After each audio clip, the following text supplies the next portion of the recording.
You're really close to finishing what I call the cycle on the painting business. You know, it's one thing. I had a call this morning with someone that has $100,000 maid service, but then they also have a pressure washing company, and they really quickly realized, I'm not making any money in my maid service. I'm making tons of money in the pressure washing, and their efforts are divided. And he's wanted to dump the maid service, and it kind of makes my stomach hurt when someone dumps, all that work. But in his case, it made a ton of sense. There was no profit, no margin. It was still really small, and so we could pivot and focus. But in your case, you have like a real asset here. It is profitable. Yeah. You have a team. Yeah. We just need to finish building the rest of the team. Welcome to the Quick Talk Podcast with Joshua Latimer, where we discuss business, life, family, faith, struggle, fire, pain, and ultimately winning. It's time to take massive action. Look, I can't work harder on your life or business than you do. It's ultimately all on you. You know, God created all the food the birds would ever need, but he doesn't put it in their nest. You've got to go get it. 10 out of 10 people die. So how about doing something today that actually matters while you still can?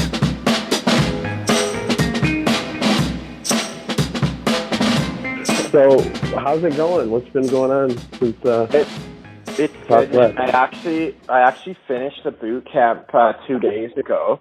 So I've just been working like a banshee on it. I mean, I still got a lot to kind of go back through and digest, but it was just like hugely valuable for me. So I've been learning a lot from it, and been spending my time half days at Starbucks just typing out systems. So I've got now pretty good binder together that is a good enough minimal viable system I can get going with.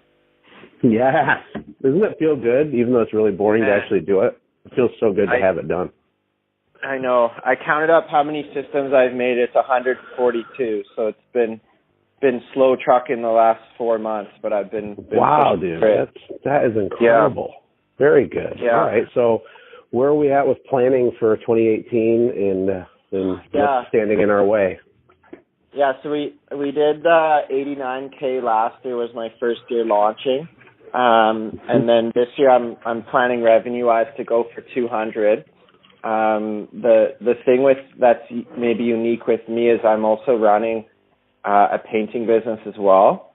That's like completely separate from my washing company. So I think given those responsibilities, I think 200 is a good goal. Okay. But between both of them?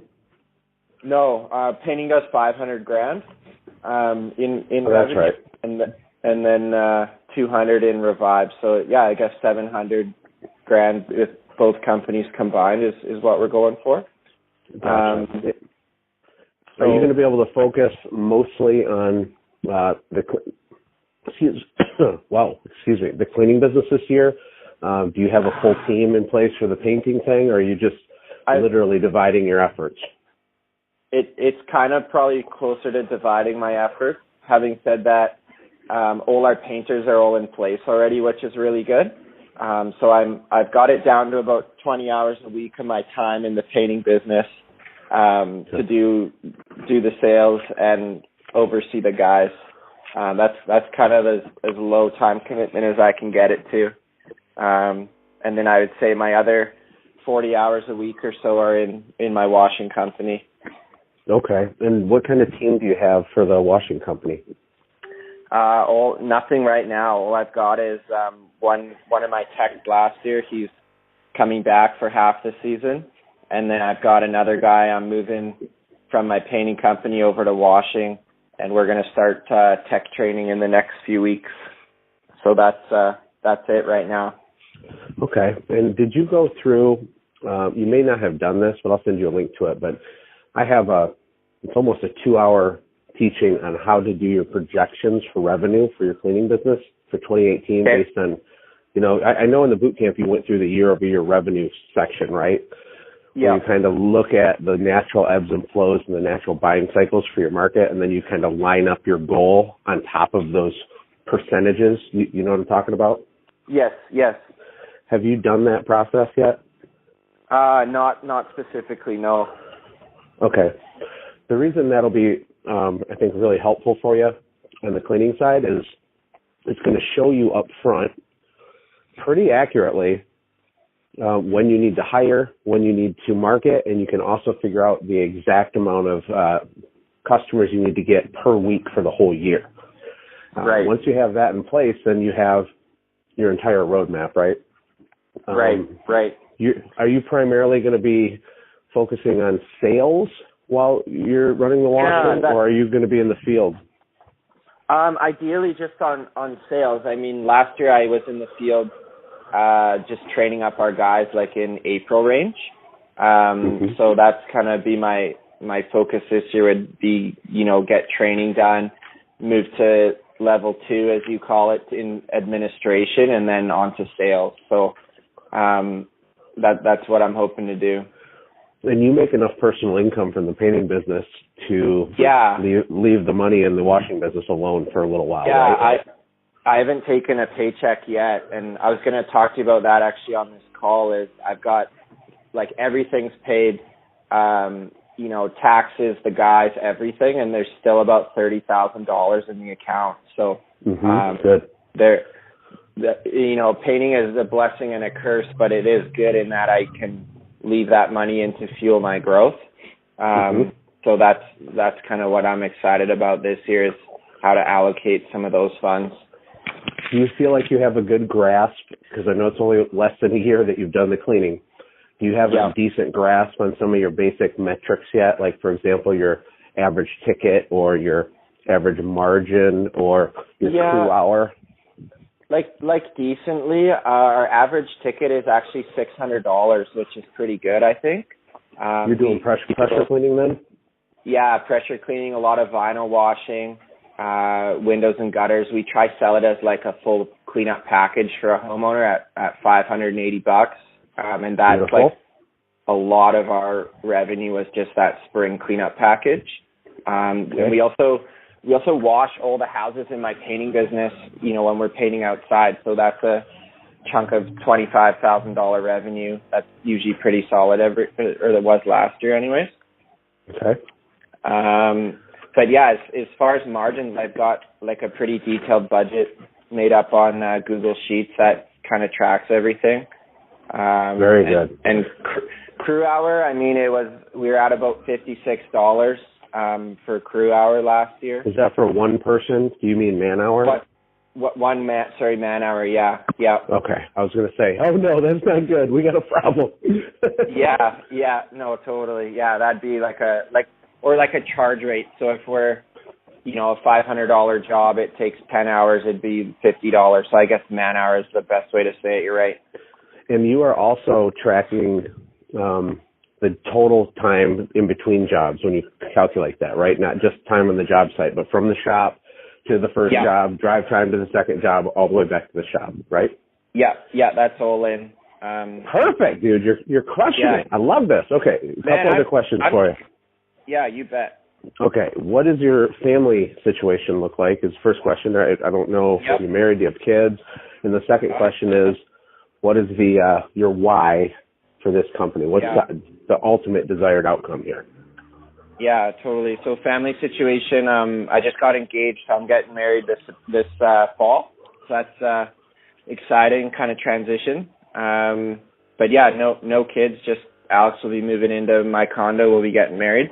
My why is I sent you some pics or a pic on Facebook a little while back of me at a water well in Cambodia. That would be my why is like I was running the painting company making fine money, but I'm in a franchise, which I'm not too stoked about. At the same time, I was hosting these events, raising money for clean water through charity water. So my pressure cleaning business is a result of my business skills and like my heart for service kind of getting married. And this company is the result of that. Yeah, you were actually on the front page of the local newspaper for that story, weren't you? Yeah, that was really, I emailed 3 journalists and they all carried my story. One was on the front page, and two were like more inside the local paper. But it was really good exposure for our company.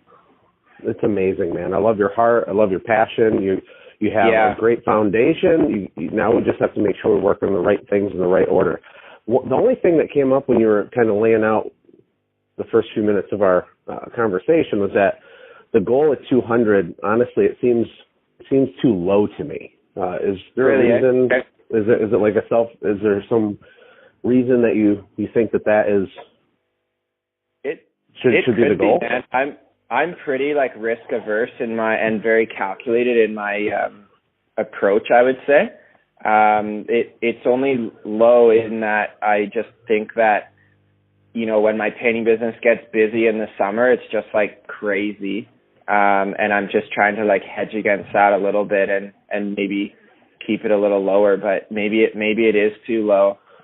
Well, it's not too low if you're going to run this season like you did last season, meaning when the painting business is crazy, you're totally right. Like you don't want to hate your life and be stretched too thin and be all stressed out, but you're thinking of it from a small business point of view instead of a larger business point of view, meaning the real question that I would be asking myself if I were you is, who do I need to have on my team so that I can fill in the blank, right? So it's not like you're going to be stretched too thin. You're only stretched too thin because you're probably still doing a lot of tasks that are kind of a waste of your time, not because you're above it, but because you're the CEO. Like, you need to assemble the team, focus on leadership, and create space for yourself. The more time you're doing selling, the easier it is to grow the business. But if you're, running in the field and checking paint jobs and all that, maybe we can look at, are there any potential leaders on our team? Is there any promotion opportunities? Who can we bring alongside you to level up the team so that you can think bigger, quicker? Yeah, and I guess, Josh, I've just been hesitant to do that in painting because it's at a small enough level where it kind of goes around me.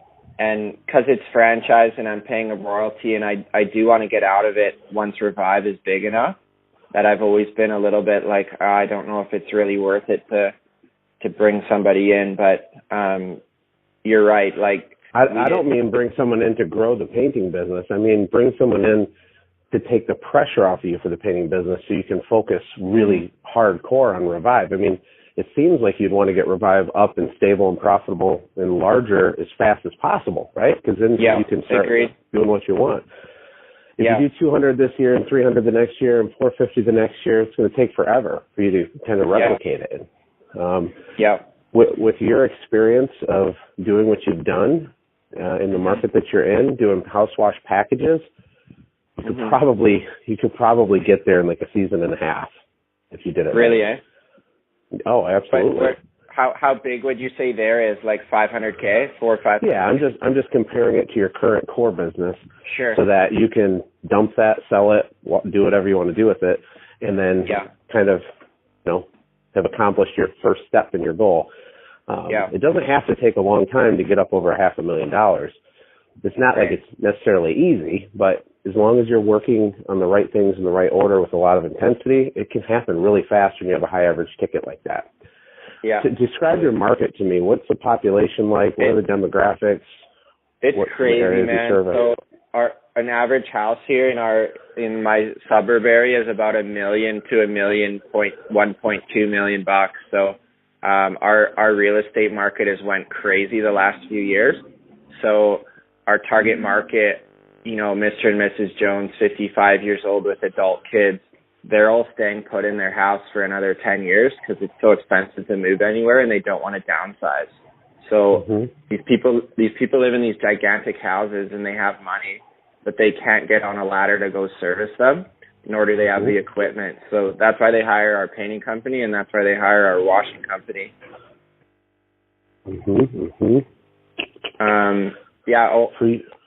We had one commercial job last year. Other than that, we're all residential. We've got 350 clients now on Customer Factor that we're talking to and calling through. And so that's kind of, it's largely homeowner based in 2 cities here, one of which I live in. So everything's really close by. But can this company be like a $2 million company when it's at scale? Is it market big enough population-wise? Yeah. For sure.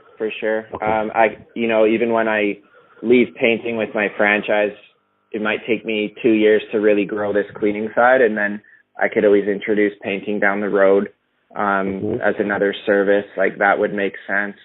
I've looked at, doing Christmas lights as well, potentially in the winter, but I just haven't had like the ponies to really spearhead and do something really well. So I just haven't really ventured into that yet. Okay. Do you have non-compete agreements in place with your franchise for so many years after you dissolve the franchise? 2 years just for painting. They've let me go out on my own and do the washing, which has been kind of nice. Very good. So how big does Revive need to be for you to comfortably unload the painting business? Yeah, probably 400 to 500K revenue. Okay. All right. And if we could do it quicker, does that interest you, or are you just content and patient? 100% it would. Like, I feel like I'm almost just stuck, and I feel like business-wise and just hardworking-wise, like, I'm very, like, persistent person, and I think doing a 500K franchise is not as, like, I think I can do way more. And I think I've learned skills with, I have a staff of 10 guys with painting, and my turnover rate is very low. Like, I think I'm a good employer, and I just think I'm have pigeonholed myself a little bit, but now that Are you a perfectionist? No, not, I would say no. Certainly not what you talk about, technical perfection. That's so not me at all. Like, I would say I'm all the pressure cleaning stuff and hot water and this, like, I'm same with painting. Like, I don't even really know much about painting products. I just know how to market and sell, and hire guys. So that's why I'm excited to grow this, because I think I'm trying to figure out what piece of the business that's attached to you, because you said it's built around you. I'm trying to visualize what that looks like. Does that mean, are you really relational? Like, it's really important that you're the guy talking to the customers because you're the what is it? What does your days look like? Yeah, I'm doing 10 to 12 estimates for homeowners a week. I go in and meet with them. I'm booking about half of my jobs, and then I'm taking my guys out for breakfast and giving them the jobs. And then I'm running the administrative side as well. Because I'm in a franchise, they do my bookkeeping and payroll, which is nice. But there's an administration side that I'm doing. So I'm not really attached to any of those as much as I've just done it for so long. I'm kind of like just put my head down for one last year and then get Revive up to a little bigger and jump ship. Now we're getting somewhere. Okay, cool. That's awesome. It's awesome that you're not emotionally attached to all this stuff. We just need the systems you really need to be building are the ones to create space for yourself on the painting side. And I know you went through the boot camp and you're building all these systems for Revive, which is awesome. Are you in a down season right now? Is this a low part of the year for painting? Can we build some admin systems and sales systems so we can try to put a couple people around you, even if they're part-time, even if it's not a totally clean handoff and there'll be a little work? Wouldn't that be beneficial to you to have those people in place that know what they're doing? It would be. My only fear with that is just this will be the last year that I'm kind of like, I don't know if there's a point of training. I'm not sure. One thing with painting too is it's very like a consultation, and I'm not saying I'm the only guy that can do it, but you would kind of need to hire someone who's done it and then I think give them a roadmap of the future. And if I'm kind of like, this whole thing's going off a cliff in 9 months, like, I don't know if that's really, I don't know what your thoughts are on that. That'd be like my only hesitation. Yeah, I hear what you're saying. I mean, why do we want to invest and train all these people only to take away their job? And they don't know that you're going to do that. And so that would be really crappy for them. But let me ask you this. The painting business, I know that the margin on a franchise for painting is probably a lot lower than on your pressure washing business for sure. It's 15%, 1.5. Okay, 15%. All right. Yep. And then if we build out a middle management team, it's going to go a lot down even further, right? Like, that's how that works. So, but I would be sorry, one last thing. I would be all for hiring a manager to eat away that 15% if it was a buffer from me to the field. Like I would do that in a heartbeat. Mhm. Yeah. Okay. Let me just think about this for a second. Because let's say that the painting business was automated and you only had to check in on it an hour a day. You meet with your team, have coffee. If that was true today, would you still get rid of it? No, I would keep it going. I mean, it makes me $120,000 a year, so it's easy. Well, if it makes you $120,000 a year, how is the margin 15%? Are you taking a large salary and you have 15% left over after your salary? Okay. Yeah. Okay, cool. Well, that's what we need to do. You're really close to finishing what I call the cycle on the painting business. You know, it's one thing. I had a call this morning with someone that has $100,000 maid service, but then they also have a pressure washing company, and they really quickly realized, I'm not making any money in my maid service. I'm making tons of money in the pressure washing, and their efforts are divided. And he's wanted to dump the maid service, and it kind of makes my stomach hurt when someone dumps, all that work. But in his case, it made a ton of sense. There was no profit, no margin. It was still really small, and so we could pivot and focus. But in your case, you have like a real asset here. It is profitable. Yeah. You have a team. Yeah. We just need to finish building the rest of the team. If it doesn't work, then you go back to plan A, which was just get rid of it. But if you don't create space, it's going to take like many years for you to build up Revive to where it needs to be. I just want I want your time. I want your mental bandwidth to be available to grow Revive, right? Yep. I completely agree. And for painting, I'm in, stage 3. I'm a sales guy. I wear a golf shirt, drive around, look good. I'm not painting. I'm not going to the sites really. So complete the loop. Are you meaning to go to stage 4 immediately? Yeah. That's all I'm talking about. So you can hire an admin office person that's super friendly to schedule all the estimates and do stuff that you currently do on the phone. That'll be inexpensive. Mm-hmm. And we got to find a charismatic, trainable guy that can learn how to do the consultative thing, which may be hard. I don't know.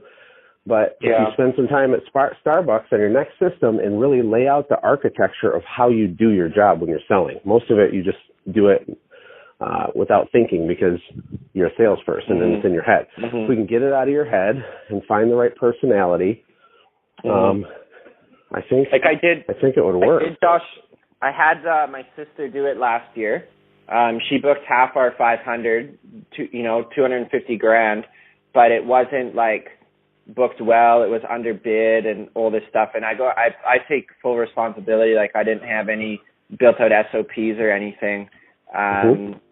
So that I have kind of launched and failed with that. And I'm not saying it doesn't make it right. I just think I didn't go about it the right way.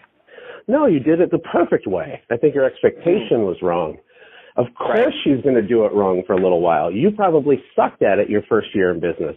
Yeah. And you underbid stuff, but so the trick isn't to just say, throw the baby out with the bathwater. It's just to fix those little issues. So if we get creative and clever, we can never have it perfect, but we can keep improving it. Is she available to work for you? Would she want to do full-time sales? She asked and I said no. Dude, this is an answer to our prayers. What are you doing? This is your ticket. No, I know. You know why I said no, though, is because when her jobs just sucked, like our company lost money, and I got so stressed out, and my guys hated her, and so I just fired her last summer and took over. And I've just kind of put to bed the whole recruiting training on the painting side because I'm like, come Christmas this year, I'm going to get married and get out of it. And then just did the guys hate her because she priced it wrong and they get paid commission? Yeah, exactly. Okay. All right, but they don't hate her as a human. She's not an evil winch or something, right? No, she's really nice. Okay, well, if we can fix the pricing issue, then everything would be okay. Is that true? Yeah. How do we fix the pricing issue? Well, what can we build to make it far less common for her to underbid something? I could build an actual set pricing manual that she would, go off of for bidding. You could also go to your crews and you could give them like a temporary safety net type offer, which puts a little bit more liability on you instead of on them, because you definitely don't want your crews being restless and leaving. That'll be a nightmare. Yeah. So, for example, if a job is, messed up, how can we shift the blame or the risk from that being messed up off of them and onto you? And then you'll still build systems to protect yourself against it, but that could help as well, right? Yeah, totally. The other thing with Esther, though, she's not super detail-oriented, which always drove me up the wall. I'm not a perfectionist, but I'm very, detail-oriented. So, with quotes and that, it wasn't great. I just find the pressure cleaning business is easy compared to painting. There's more. I know, man. I'm not an advocate for painting business. I'm just telling you. I know. Let's get you an extra 20 hours a week to plow into the pressure cleaning business. Yeah, totally. I mean, does it really matter, given your plan with this whole thing, if she's not that perfectly detailed and everything isn't perfect? I mean, if we can squeak out 18 more months out of this, you're going to have a clean handoff, right? Yeah, totally. No, I don't know. It doesn't really matter. Yeah, no, that's good to.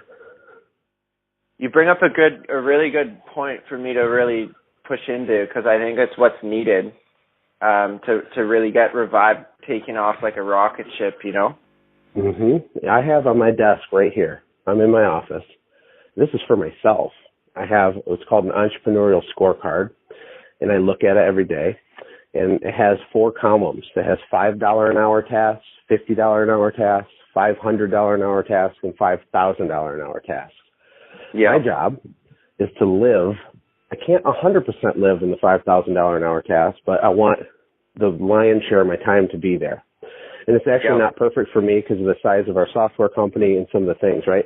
When I'm doing management and meetings and creating content or recording a podcast, that's a $500 an hour task. But the 5,000 are things where I'm doing strategic planning. I'm doing massive networking and partnership building and opening up big channels and distribution channels that won't even benefit us for a year, but will be $1 million account when it does.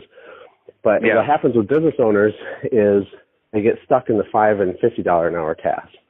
And when you're running a quote, that's what that is. Totally. Now, a different form of sales would be you developing strategic relationships with people that could unlock $1 million worth of painting business. Well, that's different. We wouldn't have your sister do that stuff. But when someone calls your phone and says, I need a quote to paint my house, she can totally do it. No, and when she did it last year, it was underbid and whatever, but just my time being freed up was the best thing ever. And we can fix the underbid problem. It's not like Mount Everest. It's not impossible. We can improve it, right? Yeah, totally. Can I ask one more question, Josh? If I'm shooting for 200-ish this year with Revive, what does that look like for an administration point of view? Is that it's 330 jobs we got to do? Is that me picking up the phone, or is this worth building out a 15, 20 hour a week position for a university kid to take over the phone? In your scenario, it's worth building your team as quick as you can. But you have an unfair advantage. You get a little bit of money. You make good money off of your core business, and if we can get you out of it, even though you won't make 120, let's say you make 60, okay? Yeah. But you hire some people. But you have enough free cash flow to build a team quicker. And I highly recommend building a team as fast as possible, because we want to keep moving you up that entrepreneurial scorecard. And so at first, when we start the year, you're going to be doing a lot of $5 and $50 an hour tasks, which is normal. You're going to go out in the field. You're going to train your crew. You're going to hire people. You're going to interview people. You're going to build these systems like you are at Starbucks. But as soon as we build the team around us, then we get to move up a level, right? So I think you can do a lot more than $200K, first of all. I would shoot for 3 personally. I don't think that's unrealistic, but in any event, if you do 200 and you have the same margin that you have now, you should have 70 or 80 grand in net profit after taxes. You said you got 30 grand off of doing how much revenue? 89. Yeah. 89, right? So you got 30% left. Yeah. That's going to scale up a little bit. So at 200, you're going to have 75 grand. Or you can pay someone $15 grand for the season part-time, and they'll take all that off your plate. So it's a complete no-brainer. Totally. Yeah, I totally agree. So I should, for two big takeaways, I should be looking for that part-time admin person come into Revive, and then I should be talking to Esther or someone else for the possibility of the paint quotes. Yes, absolutely. You need to build the systems to fix the previous problems with her being in that role. And whether you hire her or someone else, we're going to try to get clever on how we can make the crews happy and make the salesperson happy, and let them really clearly understand the whole reason you're hiring them is so that you can focus on something else, right? And then, get an admin person for the other business. And then every other spare waking moment should be driving sales and making relationships for Revive. Yeah. Yeah, because right now it's just me doing, $700 grand and then field staff. There's no one else. So it's like definitely a skill I need to learn to. Exactly. You haven't thought big enough yet. Let's say that you had previously owned a $10 million service company, that you started from scratch and scaled. Let's say that that was your life experience. And now you are where you are now, and you're in charge of this business. Can you see how the perspective of what the next steps would be, how it would be so much different? Yeah.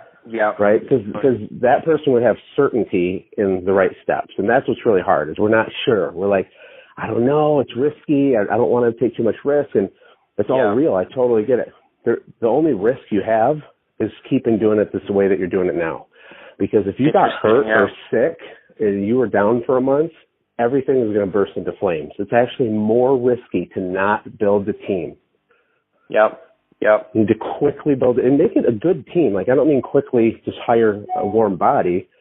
Like, spend some time on it while you have the down season, but you should be obsessed with getting the right players on the team and let them run, let them go. Just monitor it and coach them through it, and be smart in how you tweak your systems to make sure everybody's happy.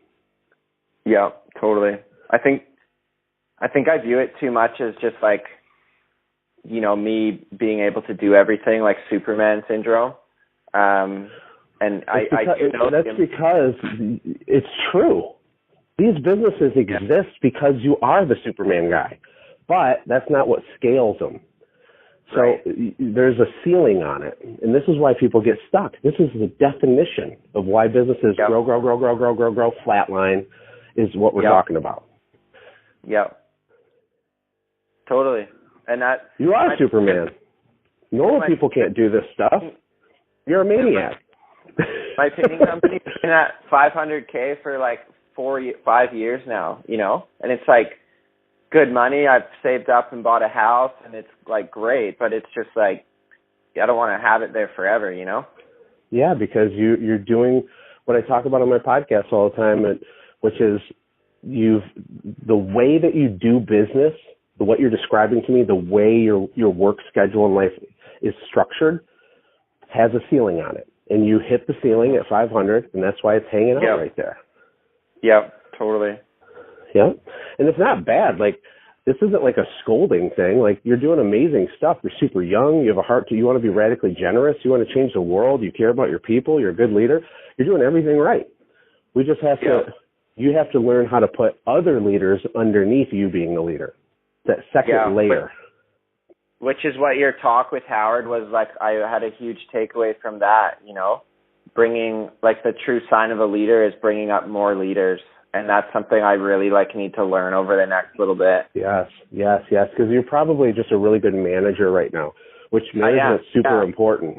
Yep. You're detail oriented, like you said, and you don't drop the ball, and you remember to get the quote on time, and you remember that Bill needs a day off, and you're in your brain, you're holding all this stuff together, which is not easy. Most people can't even do that. But to have your ultimate outcome that you told me earlier, and to have this big profitable business, you can travel the world and do all this stuff and build wells for people. And we have to go the next tier up. So one last thing, I'll let you run. I know you're busy, but my question is, like, at $700,000, don't you think I should be looking for like a GM to come in for 50, 60K, and just like that would free up my time from like 60 hours down to like 10? Yes. Is that how we should look at it? Yeah. Like, that's not a big chunk of the business. I mean, it's 10%. You're going to make more money when you bring people in. This is the disconnect. Employees do not cost you money. They make you money. Yeah. All of them. They do. I swear to you. The whole point of an employee is to add value to a piece of the business. And a GM, even though he might not be painting a wall and generating dollars for hours, what he can do is motivate the team. He can solidify relationships with other people. He can get more productivity out of people. He can work with the sales team to get higher prices for more premium by looking at your marketing. When you get the right brain working on something like that, they're ultra profitable. He brings far more value to the business than he takes out. That's what any good employee should be doing, right? Yeah, no, 100% agree with that. The hard part is being patient enough for a few months while they transition. And the hard part is you clearly articulating what the expectations are and how you want them to do their job and what the outcomes are, right? So as long as they understand the rules of the game and they're the right type of person, they're an A player, and you work with them, and it might feel slow at first, what'll happen is 6 months or a year later, you step back and you realize this person is better at this job than I ever was. Yeah, that's the ultimate goal. That's what I feel with my painters right now. Like, my guys paint way better than I do, and they know way more about painting than I ever did know. So if I can somehow replicate that in a GM point of view, would be really good. Yep, that's exactly right. You got it, man. I think I felt a bit too like E-Myth, like management by abdication with Esther, like just kind of like, here's how you do a quote, like did a few buddy quotes and kind of get to it, but I didn't really have like a process built out. So it's probably something I could work on here in the next few weeks to get that really dialed in for someone. Yeah, you definitely can improve that. You can also maybe improve the way you communicate with her. Maybe you communicated different because she's your sister. Like, you know, she needs to understand how important it is, not because you're a money-focused person, but how important the proper pricing is for your team and how if they're not getting paid right, like it causes all kinds of dissension, and she needs to be really careful and measured in how she does stuff, and that you're going to work with her closely on the first few. Like, do a whole bunch of them with her. Like, do the 25 quotes in a row with her so you cover every scenario, but then you can step back and it will work. And then consider paying your guys a minimum rate or something for a job that's a total loser because she makes the honest mistake, you know? Yeah, totally. Oh, that's good. Awesome, dude, man. I'm fired up. You're going to crush it this year. Good. It's going to be crazy. No, I just want to eat popcorn and like watch you do 2018. Yeah, you know, it's going to be a good one. And like, we're planning a wedding too come the fall, so we got our hands full. I was so stressed out last year, and I'm just like trying to do more this year, but the team is where it's at. You know, it's not so much being scared of the revenue goal, it's how are you going to go about doing that. Like, we did 600 last year, just me, and I was like stressing out, you know? Oh, yeah. And actually, after, you know, as we wrap up the conversation, it's really clear to me that why you set a $200,000 goal. It's because when you look at that goal, you can feel the what it felt like in the busy season last year as you were doing the other goal. And so you're looking at it from the framework of how do I do more without changing how I do what I do. That's incongruent. Yeah, you're at the ceiling, so you can't. Right. Yep. And that's how I looked at it, was just like, you know, cash in and make as much as you can because it's my last year painting. But I don't really want to have a repeat of just like such a gong show last year. Yeah. Oh, man. You're only 12 to 18 months away from having what you want. Just remember that. No, that's good. I need to hear that. Thanks for that. Hey, thanks for hanging out, friends. And from all of us here at the Quick Talk Podcast team, we hope you loved today's show. We hope that you were inspired to become a doer and not just a listener. Apply what you've heard today in your own business and watch things change for the better. Lastly, remember that all the money in the world can't save your soul. Seek first the kingdom of God, my friends. We'll see you next time. For more information about the Quick Talk Podcast or Joshua's other businesses, visit our website, quicktalkpodcast.com. Have a blessed day.